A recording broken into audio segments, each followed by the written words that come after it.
বহুল প্রতীক্ষার পরে ইমরান হাশমি ও দিশা পাঠানি অভিনীত আওয়ার আপ্পান 2 মুভিটা চলে এসেছে। তো আমিও চলে আসলাম এটার এক্সপ্লেইন নিয়ে। তোমাদের জন্য এত কষ্ট করে নতুন নতুন সিনেমার গল্প নিয়ে আসি, তাহলে তো একটা লাইক আমি আশা করতেই পারি। কোনো স্পয়লার না দেওয়ার চ্যানেলটা সাবস্ক্রাইব করে চলো তাহলে গল্পের গভীরে ঢুকে পড়া যাক। সিনেমার শুরুতেই দেখা যায় শিবম পণ্ডিতকে। আলিয়াকে হারানোর পর থেকে সে একদমই ছন্নছাড়া হয়ে গিয়েছিল। যখনই আলিয়ার কথা তার মনে পড়ত তখন সে চলে আসতো কবরস্থানে এবং আলিয়ার কবরের পাশে বসে ওকে নিয়েই চিন্তা করত। আলিয়ার প্রত্যেকটা জন্মদিনেই শিবম চলে আসতো তার কবরের কাছে এবং ফুল দিত। শিবম তার জীবনের সবকিছুই পেছনে ফেলতে পেরেছিল, কিন্তু আলিয়াকে নিয়ে তার মেমোরিগুলো পিছে ফেলতে পারেনি। এমনই একদিন যখন শিবম আলিয়ার কবরের পাশে বসেছিল, ঠিক তখনই তার কানে ভেসে আসে একটা বাচ্চার কান্নার আওয়াজ। তখন সে সেদিকে গেলে দেখতে পায় ছোট্ট একটা মেয়েকে, যাকে তার আপন মানুষই হয়তোবা কবরস্থানে ফেলে গিয়েছিল। তখন শিবম ওকে নিয়ে চলে আসে পাশের আশ্রমে। এই দুনিয়াতে শিবমেরও কেউ ছিল না, তাকেও এই আশ্রমের মানুষই পেলে পুষে বড় করেছিল। এজন্যই সেই বাচ্চাটাকেও সে এখানেই এনেছে আশ্রমে। তখন থেকে শিবম এই আশ্রমের আশেপাশেই ঘোরাঘুরি করতো সবসময়। আর এই বাচ্চাটার নামও সে রেখেছিল আলেয়া। আলেয়ার সাথে আবার শিবমের অনেক বেশি অ্যাটাচমেন্ট হতে শুরু করে। ধীরে ধীরে বড় হতে থাকে আলেয়া। দেখতে দেখতেই ওর বয়সটা 5 বছর হয়ে যায়। তবে এতদিনেও শিবম একবারের জন্য আলেয়ার সাথে কথা বলেনি। কিন্তু সবসময় আলেয়া শিবমের সাথে কথা বলতে চাইতো, কারণ সে খুব ভালো করেই জানতো যে তাকে কবরস্থান থেকে এখানে উঠে এনেছিল শিবমই, এবং তার নামটাও শিবমই রেখেছিল। এরপর হঠাৎ করে সেই আশ্রমে চলে আসে এক দম্পতি। ওরা এসেই পছন্দ করে ফেলে আলিয়াকে। তবে আলিয়া ওদের সাথে একদমই যেতে চাইছিল না।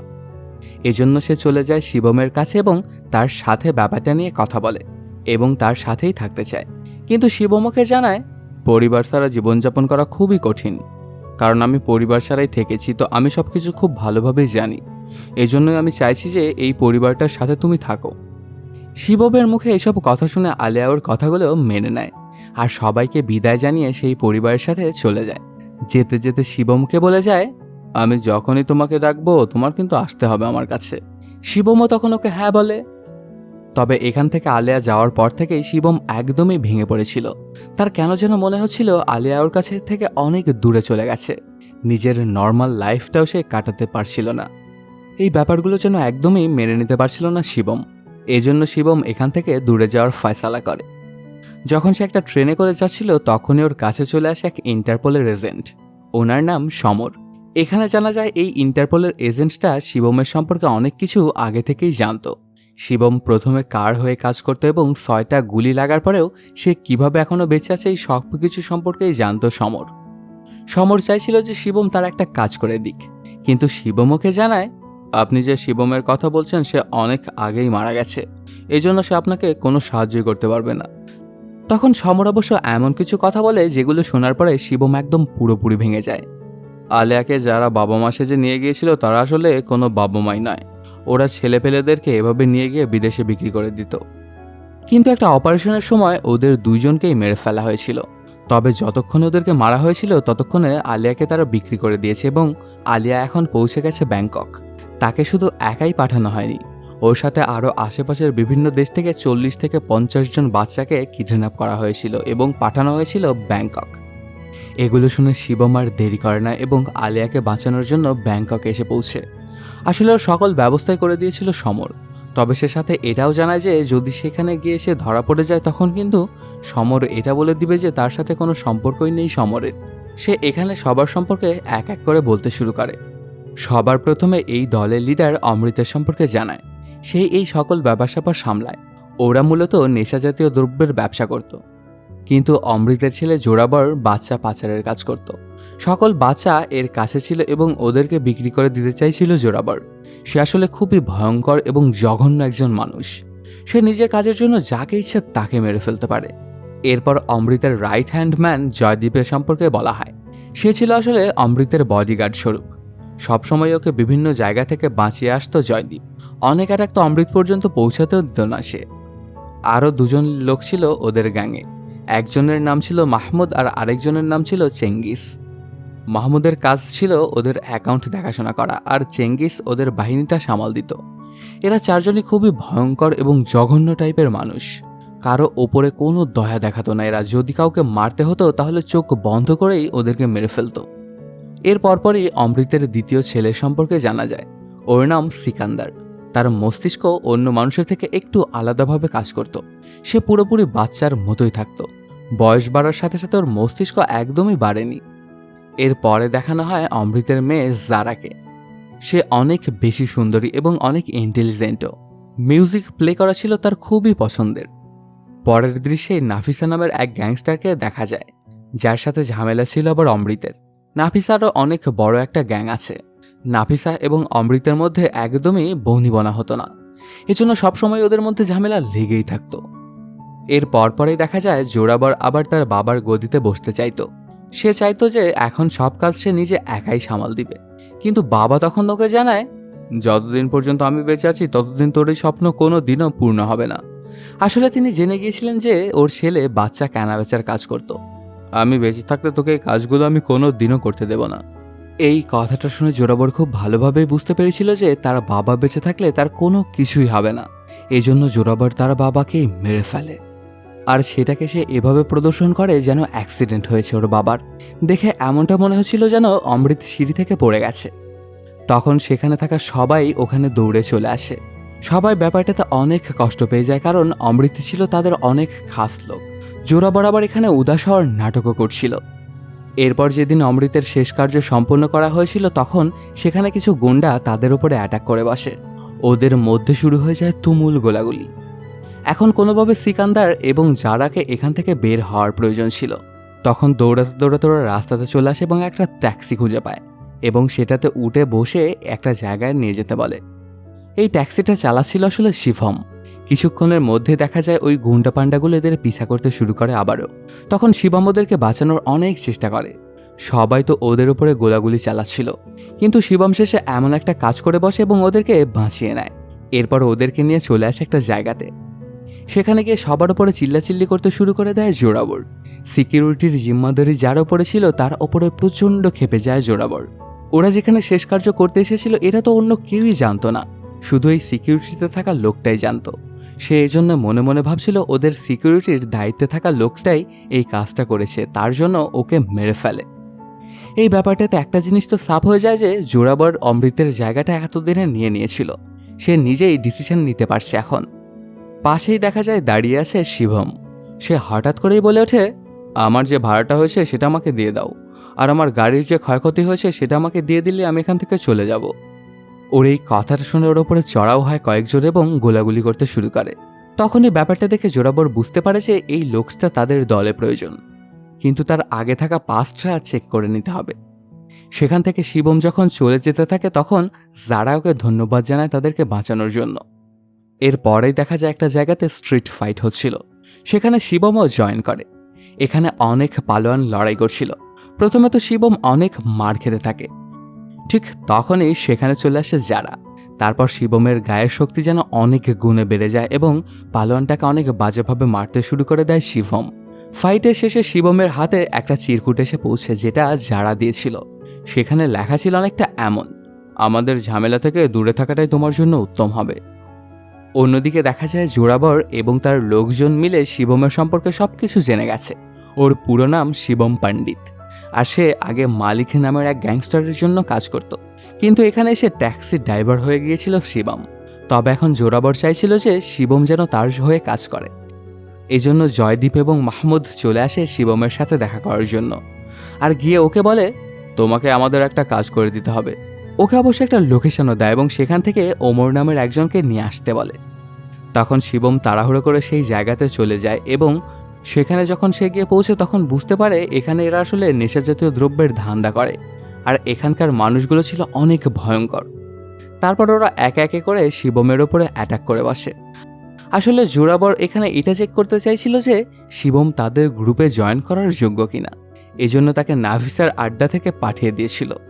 প্রথমে তো শিবম ওদেরকে অনেক মারধর করতে থাকে, কিন্তু এক পর্যায়ে সে সেই ধরা খেয়ে যায়। ওকে প্রচণ্ড মারধর করা হয়। কিছুক্ষণের মধ্যে সেখানে চলে আসে নাফিসা। তিনি খুব ভালো করেই জানতো যে শিবম কে এবং সে এখানে কেন এসেছে, এজন্য তিনি ওকে কোনোভাবেই মাফ করেন না। আর তার লোকজনকে তিনি বলে দেয়, খুব একটা দেরি করা যাবে না, একে খুব তাড়াতাড়ি মাটির নিচে গেড়ে মেরে ফেলতে হবে। ওর লোকজনও ঠিক তেমনটাই করে। তবে কিছুক্ষণ পরে শিবম সেই মাটি ভেদ করে বাইরে বেরিয়ে আসে। তখন সে নিজের আসল রূপটা দেখায়। সবাইকে সে অনেক বাজেভাবে মারতে শুরু করে দেয়। যদিও এখানে অনেক মানুষ ছিল, তারপরেও সবাইকে এখানে মেরে ফেলে শিবম। এরপর ওমরের মাথাটা কেটে নিয়ে চলে আসে জোরাবরের কাছে এবং তার পায়ের সামনে ফেলে দেয়। এই ব্যাপারটা দেখে সেখানে থাকা সবাই তো হতবাক হয়ে গিয়েছিল। তারা এটা বুঝতে পারে যে শিবম কোনো সাধারণ গ্যাংস্টার নয়, সে অনেক ভয়ঙ্কর এবং জঘন্য একজন মানুষ। এজন্য জোরাবর তাকে তার টিমে সামিল করে নেয়। সে যেখানেই যেত সেখানেই শিবমকে নিয়ে যেত। জোরাবর আবার শিবমকে একটা কাজ দিয়েছিল, জারা এবং সিকান্দারের খেয়াল রাখার। এখানে ওরা যখন একটা পার্টিতে এসেছিল তখন একটা ছেলে জারার কাছে আসার চেষ্টা করে। এই ব্যাপারটা দেখে প্রচণ্ড রাগান্বিত হয়ে যায় জোরাবর, আর সেই লোকটাকে অনেক মারধর করতে থাকে। তাকে এমনভাবে হত্যা করে যেটা দেখে সেখানে থাকা সবাই হতবাক হয়ে গিয়েছিল।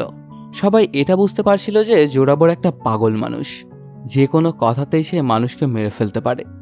এরপর সে শিবমকে বলতে থাকে, আমাদের গ্যাংয়ের মধ্যে একটা গাদ্দার রয়েছে।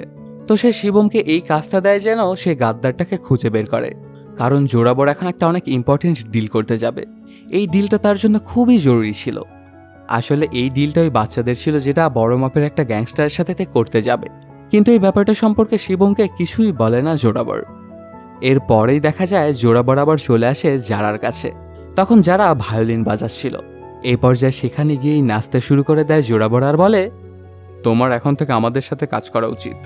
কিন্তু ব্যাপারটাতে না করে দেয় জানা, সাথে জানায়, এগুলো থেকে আমি যত দূরে থাকবো আমার জন্য ততই ভালো, সাথে আমার ভাই সিকান্দারের জন্য।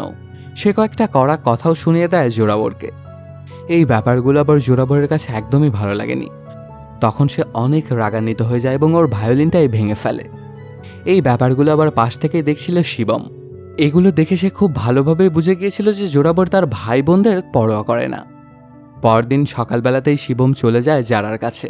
আসলে সে জারাকে কিছু একটা দেখাতে চাইছিল। শিবম জারাকে একটা ভায়োলিন গিফট করে।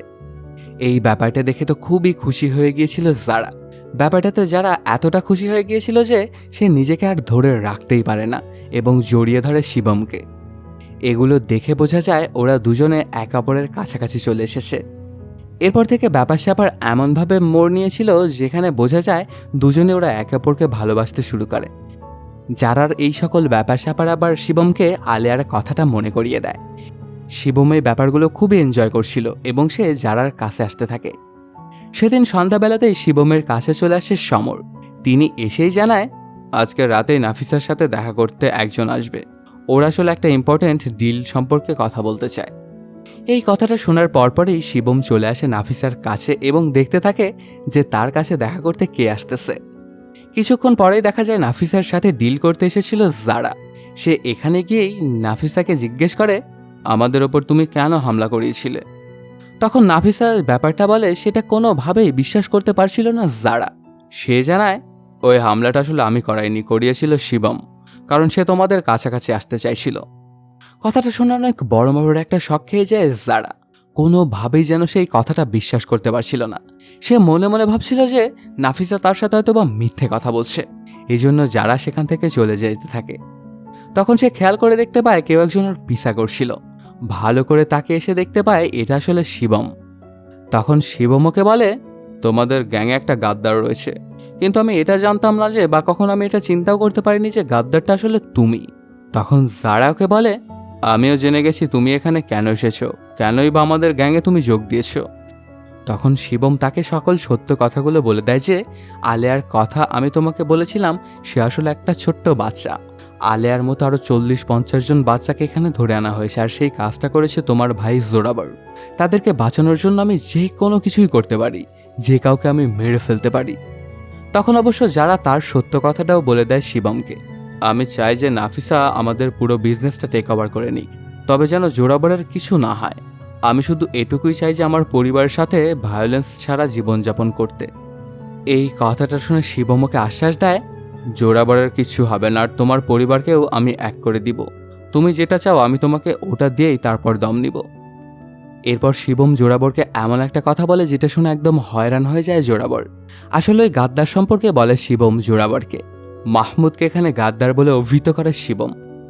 তখন জোরাবর আবার গিয়ে মাহমুদের কাছে বলে, তুই আসলে গাদ্দার, কারণ তোর অ্যাকাউন্টে প্রচুর পরিমাণে টাকা রয়েছে।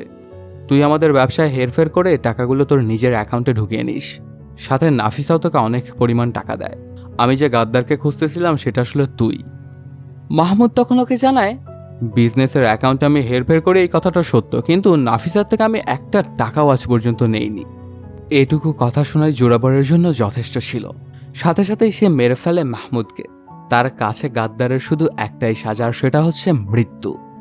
তবে জয়দীপ যে ওকে মারলো সেও এটা শিওর না যে মাহমুদ আসলে এত কিছু করেছে, কিন্তু যেহেতু জোরাবর ওকে মারতে বলেছে এর জন্য ওকে মারতে বাধ্য হয় সে। এরপর হঠাৎ করে একদিন যারা চলে আসে জোরাবরের কাছে আর বলে, আমি তোর সাথে কাজ করতে চাই, কিন্তু আমার এটুকু সিকিউরিটি প্রয়োজন যে সিকান্দারের যেন কিছু না হয়। জোরাবর অবশ্য ওর কথাগুলো মেনে নেয়, সাথে ওকে বলে, আমি তোমাকে একটা নতুন ডিল সম্পর্কে বলছি। আসলে সে ওই বাচ্চাদের ডিলটা সম্পর্কেই বলতে থাকে জারাকে। যখনই সেই নতুন ডিলটা সম্পর্কে জানতে পারে তখন সাথে সাথে এসেই শিবমকে বলে দেয়। সে জানায়, ওই সকল বাচ্চাগুলোকে নাকি আইল্যান্ডের আশেপাশেই রাখা হয়েছে। আমাদের শুধু এটা শিওর হতে হবে যেন বাচ্চাগুলো ওখানে আছে কিনা। এজন্য যারা সেখানে গিয়ে বাচ্চাগুলোকে চেক করতে চায়। শিবম লাগাতার যারার সাথে কন্ট্যাক্ট করছিল। তখনই জোরাবর আবার এমন কিছু ব্যাপার জানতে পারে যেটা জানার পরে সে অনেক বেশি রাগান্বিত হয়েছিল। সমরকে সে ধরে ফেলেছিল। সে খুব ভালোভাবে বুঝতে পারছিল যে এটা হচ্ছে ইন্টারপোলের এজেন্ট। অনেক বাজেভাবে মারা হয়েছিল সমরকে। ওর হাত পা বেঁধে রাখা হয়েছিল, সাথে ওর মুখটাও বন্ধ করে রাখা হয়েছিল। কিছুক্ষণের মধ্যেই শিবমকে সেখানে ডেকে আনা হয় এবং ওকে সকল কথা জানায় জোরাবর। সাথে ওকে বলে, একে তোকেই মারতে হবে। শিবম অনেকক্ষণ ধরে এই ব্যাপারগুলো চিন্তা করতে থাকে যে একজন নির্দোষ ইন্টারপোলের এজেন্টকে সে কিভাবে মারতে পারে। তখন সে আচমকাই বন্দুকটা তাক করে ওর দিকে। তখন অবশ্য জয়দেব তার হাতে একটা গুলি করে বসে। এখানে ওরা বুঝে ফেলেছিল যে আসল গাদ্দার শিবম, এজন্য ওকে অনেক বাজেভাবে মারতে শুরু করে দেয়। জোরাবর তখন বলতে থাকে, তোকে আমরা এভাবে মারবো না, আগে ইন্টারপোলের সেই এজেন্টকে মারবো। তার পরপরই ইন্টারপোলের সেই এজেন্টকে মেরে ফেলা হয় এবং শিবমকে অনেক বাজেভাবে মারতে শুরু করে ওরা। কিছুক্ষণের মধ্যেই দেখা যায় সেখানে ব্যাংককের পুলিশ এসে ঘিরে ফেলে পুরো বিল্ডিংটা। তখন শিবমকে তারা অ্যারেস্ট করে নিয়ে চলে যায়, কারণ সেখান থেকে জোরাবর এবং তার লোকজন আগেই পালিয়ে গিয়েছিল। থানায় নিয়ে গিয়ে শিবমকে অনেক বাজেভাবে মারতে শুরু করে পুলিশরা, কারণ ওরা মনে করছিল যে ইন্টারপোলের সেই এজেন্টটাকে শিবমই মেরে ফেলেছে। তবে শিবম এখানে ওদেরকে এটা বলার চেষ্টা করে যে সে ওকে কোনোভাবেই মারেনি আর ওর সাথেই সে কাজ করত, কিন্তু ওরা শিবমের একটা কথাও শুনছিল না। কিছুক্ষণের মধ্যেই সেখানে একজন চলে আসে যে কিনা সমরের সাথেই কাজ করত। ওর নাম ছিল সুদীপ। এখানে আসার পরে সুদীপকে বলা হয় যে একে সে চেনে কিনা, কিন্তু সুদীপ ওকে না চেনার ভান করে এবং বলে দেয় যে একে আমি কোনো দিনও দেখিনি। এরপরেই দেখা যায় সেখানে জোরাবর এবং জারা চলে আসে। আসলে এখানে শিবমকে একটা সারপ্রাইজ দিতে এসেছিল ওরা। জারা সেই আইল্যান্ডটাতে গিয়ে একটা ব্যাপার খেয়াল করেছিল। আসলে শিবম জারাকে বলেছিল যে আলেয়ার গলাতে একটা তাবিজ ঝোলানো আছে, কিন্তু সেখানে গিয়ে ওরা বুঝতে পারে যে সেই মেয়েটা মারা গেছে, যার গলাতে আসলে তাবিজ ছিল। এই কথাটা শুনে শিবম তো পুরোপুরি ভেঙে পড়ে। জোরাবর তখন এখানে বলতে থাকে, আমি যদি আগে জানতাম যে তুই আলেয়ার জন্য এখানে এসেছিস তাহলে ওকে অনেক আগেই আমি নিয়ে এসে তোর সামনেই মেরে ফেলতাম। এই কথাটা শুনে অনেক রাগান্বিত হয়ে যায় শিবম আর কামড় দিয়ে বসে জোরাবরকে। তখন সে বলতে থাকে, তোর এখান থেকে বেঁচে ফেরা একদমই অসম্ভব। একমাত্র তুই যদি মারা যাস তাহলেই তুই এখান থেকে বের হতে পারবি। এরপরেই দেখা যায় শিবম এটা চিন্তা করছিল যে সে এখানে কিভাবে বের হতে পারে। আলিয়াকে ধরিয়ে দেওয়া তাবিজটা সে নিজের গলায় পড়ে নেয়। তখন আবার ও চিন্তা করতে থাকে শিবম। ওর স্বপ্নে এসে আলিয়া বলতে থাকে, এভাবে তুমি হার মানতে পারো না, যে কোনো মূল্যে তোমাকে এখান থেকে বেরোতে হবে। পরদিন সকালবেলাতেই দেখা যায় জেলের মধ্যে থাকা কিছু মানুষের সাথে ফাইট করতে শুরু করে দেয় শিবম। ওরা সবাই মিলে অনেক বাজেভাবে মারতে থাকে শিবমকে। শিবমকে ওরা এত বাজেভাবে মারে যে ওকে হাসপাতালে ভর্তি করার প্রয়োজন পড়ে। ওকে একটা অ্যাম্বুলেন্সে করে হাসপাতালে পাঠানো হয়। অ্যাম্বুলেন্সটা রাস্তা দিয়ে যেতে থাকলে দেখা যায় সেটা অন্য রাস্তার দিকে মোড় নেয়। আসলে এই অ্যাম্বুলেন্সের মধ্যে ছিল সুদীপ এবং সেই ড্রাইভিং করছিল। সে শিবমের সাথ দিচ্ছিল। এইটুকু সুযোগ শিবমের জন্যই ছিল যথেষ্ট। এখান থেকে পালিয়ে যায় শিবম। তখন পুলিশও ওদের পিছে পড়ে যায় এবং সুদীপকে এখানেই মেরে ফেলে, কিন্তু যে কোনো মূল্যে সেখান থেকে বেঁচে যায় শিবম। পরের দৃশ্যেই দেখা যায় জোরাবর তাই বাচ্চাগুলোর ডিলটা করতে যাচ্ছিল। ঠিক এ কারণেই সেখানে জারা এবং সিকান্দারও উপস্থিত ছিল। আসলে এখানে জোরাবার এবং মার্টিনের মধ্যেই ডিলটা হচ্ছিল। ঠিক তখনই সেই জায়গাতে আবার চলে আসে নাফিসা। সেখানে শিবমকে নিয়ে এসেছিল। নাফিসা বলতে থাকে, শিবম আমার থেকে সাহায্য নিতে এসেছিল। আমাদের দুশ্মন আলাদা আলাদা হতে পারে, সেটা তো চলতেই থাকবে, কিন্তু এখন শিবমকে তুমি সামলাও।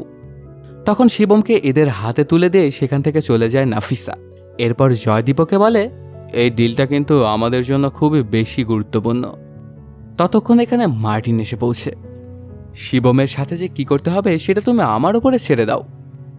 জয়দীপ তখন শিবমের কাছে এসে বলে, আমি খুব ভালো করেই জানি তুই হাতটা খোলার চেষ্টা করছিস, আর তুই এটা জানিস না যে এখানে নাফিসাকে কে এনেছে। আসলে জয়দীপ এখানে জেনে গিয়েছিল যে জোরাবরের বাবাকে কে মেরেছে, এই জন্য সে শিবমের সাথ দেয়। সে খুব ভালো করেই জানতো যে জোরাবরের বাবাকে সে নিজেই মেরে ফেলেছে গলা টিপে। ঠিক তখন এই জায়গাতে চলে আসে চেঙ্গিস এবং তার লোকজন। এখানে শুরু হয়ে যায় গোলাগুলি। তবে শিবম একালাই ওদের সবার উপরেই ভারী পড়ে যায়। এখানে থাকা সবাইকেই মেরে ফেলে, এমনকি চেঙ্গিসকেও। এই গোলাগুলির মধ্যেই এখানে জয়দীপও মারা যায়। কিছুক্ষণের মধ্যে এখানে জোরাবারের লোকজন এসে অ্যাটাক করে ফেলে শিবমকে, কিন্তু শিবম একালাই ওদের সবার উপরে ভারী পড়ে যায় আর এক এক করে সবাইকে মেরে ফেলতে থাকে। তারপরেই দেখা যায় সেখানে এন্ট্রি নেয় মার্টিনের বস। এরও খুব বাজে অবস্থা করে ফেলেছিল শিবম। ওর দিকে একটা লঞ্চার চালায় এবং ওকে জানে মেরে ফেলে। তারপর অবশ্য ব্যাপারটা জেনে যায় মার্টিন যে শিবম ওর বসকে মেরে ফেলেছে। এজন্য জোরাবরের সাথে ডিলটা সে ক্যান্সেল করে দেয়। ডিলটা ক্যান্সেল হওয়ার সাথে সাথেই জোরাবরের মাথায় নষ্ট হয়ে যায়, আর সাথে সাথেই সে মার্টিনকে মেরে ফেলে। এরপর শিবম এবং জোরাবরের সামনাসামনি হয়। জোরাবরের মাথা নষ্ট হয়ে গিয়েছিল কারণ ওর ডিলটা ক্যান্সেল হয়ে গেছে। এজন্য ওই 40টা বাচ্চার মধ্যে থেকে একটা বাচ্চাকে সে বাইরে বের করে আনে, আর শিবমের চোখের সামনেই তাকে নৃশংসভাবে হত্যা করে। এই ব্যাপারটা দেখে শিবমের মাথায় নষ্ট হয়ে যায়। সে এটা বুঝে উঠতে পারছিল না যে একজন স্বাভাবিক মানুষ কিভাবে একটা বাচ্চাকে এভাবে মারতে পারে। তারপরেই দেখা যায় কন্টেনারের গেটটা খোলা হয়, আর সেখান থেকে বের হয়ে আসে আলিয়া। এখানে জানা যায় ওদেরকে এই কন্টেনারটার মধ্যে রাখার পরে একটা বাচ্চার অবস্থা আস্তে আস্তে খারাপের দিকেই যাচ্ছিল। এজন্য তাকে তাবিজটা পরিয়ে দিয়েছিল আলিয়া, আর সেই বাচ্চাটাই মারা গিয়েছিল। এর জন্য ওদের এই মিসআন্ডারস্ট্যান্ডিংটা হয়ে গিয়েছিল। জোরাবার তখন একটা নতুন খেল স্টার্ট করে। সে জারা এবং শিবমের হাতে একটা করে বন্দুক দেয়। শিবমকে বলে, তুই যদি বাচ্চাগুলোকে বাঁচাতে চাস তাহলে জারাকে মারতে হবে। আর জারাকে বলে, যদি তুই তোর ভাইদের সাথে আবার তোর পরিবারদের সাথে থাকতে চাস তাহলে শিবমকে মারতে হবে। ওদের কারে কাছেই কোনো অপশন ছিল না। তখনই দেখা যায় পেছন থেকে সিকান্দার জোরাবারের হাতে একটা গুলি করে বসে। এই ব্যাপারটাতে এখানে হট্টগোল শুরু হয়ে যায়। শিবম এবং জোরাবারের মধ্যে ফাইট শুরু হয়। অনেকক্ষণ এই ফাইটটা চলার পরে একেবারে সে গান তাক করে শিবমের দিকে, কিন্তু ওর সামনে চলে আসে জারা। তখন জোরাবার তো ওকেই মেরে ফেলতে চায়। ঠিক ওই সময়ে দেখা যায় একটা ক্রেন দিয়ে জোরাবরের মাথার ওপর একটা কন্টেনার ফেলে শিবম, আর ওকে চ্যাপ্টা করে মেরে ফেলে। সাথে সকল বাচ্চাদেরকেও বাঁচিয়ে নেয় শিবম। এরপর কেটে যায় কয়েকদিন। একটা মিউজিক শোতে গিয়ে জারা এবং শিবমের আবারও দেখা হয়। দুজনের চোখেই ভালোবাসা পরিষ্কার দেখা যাচ্ছিল, কিন্তু কেউ কাউকেই কিছুই বলতে পারছিল না। শিবম তখন ওকে বলে, আমি এখান থেকে একবারে চলে যাব। সিকান্দার এবং আলিয়ার খেয়াল রাখতে হবে তোমারই। আসলে শিবম যখন নাফিসার কাছে সাহায্য চাইতে গিয়েছিল তখন সে ওকে বলেছিল, তুমি যদি আমার জন্য কাজ করো তাহলে কেবলমাত্র আমি তোমাকে সাহায্য করব। এই কারণেই নাফিসার জন্য কাজ করতে হবে শিবমকে। দেখা যায় একটা মিশনের জন্য নাফিসা ওকে পাঠায় একটা শুনশান জায়গাতে, আর এর মাধ্যমে শেষ হয়ে যায় সিনেমাটি। তো বন্ধুরা, কেমন লাগলো আজকের এই এক্সপ্লেনটি জানাতে কমেন্ট করো। আর যদি এখনও চ্যানেলটা সাবস্ক্রাইব না করে থাকো তাড়াতাড়ি সাবস্ক্রাইব করে নাও। দেখা হচ্ছে নতুন কোনো ভিডিওতে। Till then, সায়োনারা।